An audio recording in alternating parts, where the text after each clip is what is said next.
Foglight agents collect data using SQL queries for databases, operating system commands for Linux and Unix, and WMI queries for Windows in the form of metrics.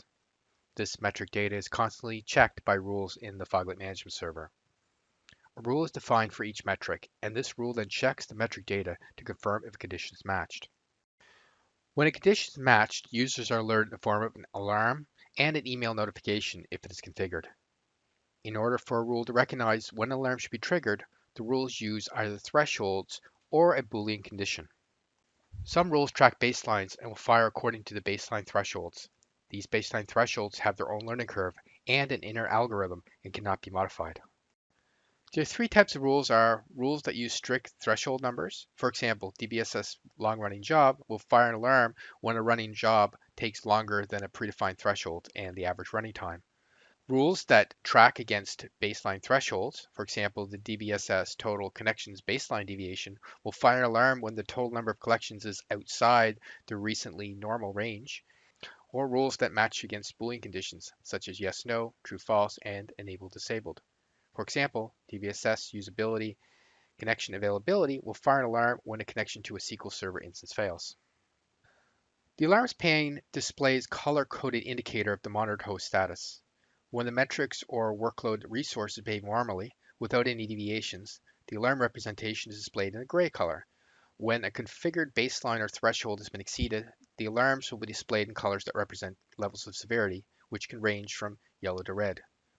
If a rule processes the metric data and finds out that the thresholds point to an exception, for example, the CPU usage is over 80, and 80 is the threshold that is set from beyond which an alarm should be fired, then an alarm will be triggered. According to each of the rule definitions, thresholds, baseline thresholds, and Boolean values, an alarm will be fired. The following indicators apply to all of the alarm types, including thresholds. The numbers indicated inside the indicators are examples to show the number of alarms that are encountered for each alarm type. A yellow warning indicates that a metric or workload resource has exceeded the configured threshold or deviated from the baseline. An orange critical indicates that a metric or workload resource has significantly exceeded the threshold or deviated greatly from that baseline. A red fatal indicates a severe issue is encountered, and it thereby triggers a fatal alarm. Such an issue can occur if one or more of the components take place in the monitoring process, such as a database or server is not responding. Foglight provides users with options to both acknowledge and/or clear alarms for the alarms dashboard. To acknowledge an alarm indicates that an alarm has been examined by someone. The username of the person who acknowledged the alarm appears in the Acknowledged By column for that alarm. If the operator acknowledges an alarm and then it changes its status, this alarm is then displayed as unacknowledged to alert the operator to look more closely at the issue. Acknowledge until normal acknowledges that the current alarm and all consecutive alarms fired by that same rule on the same instance.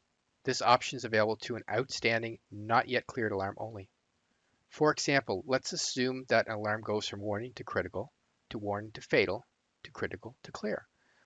The Foglight operator might recognize the alarm at the warning stage as a problem that's related to the batch job.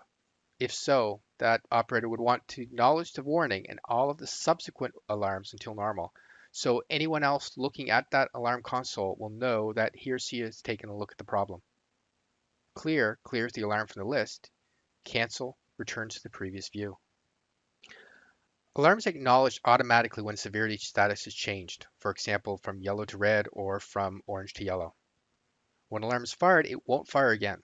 The reason for not firing the same alarm again is related to the rule checking of the metric data. The rules are checking the data segments of the metric every 30 seconds and assuming that the issue persists, it will fire, theoretically, an alarm every 30 seconds.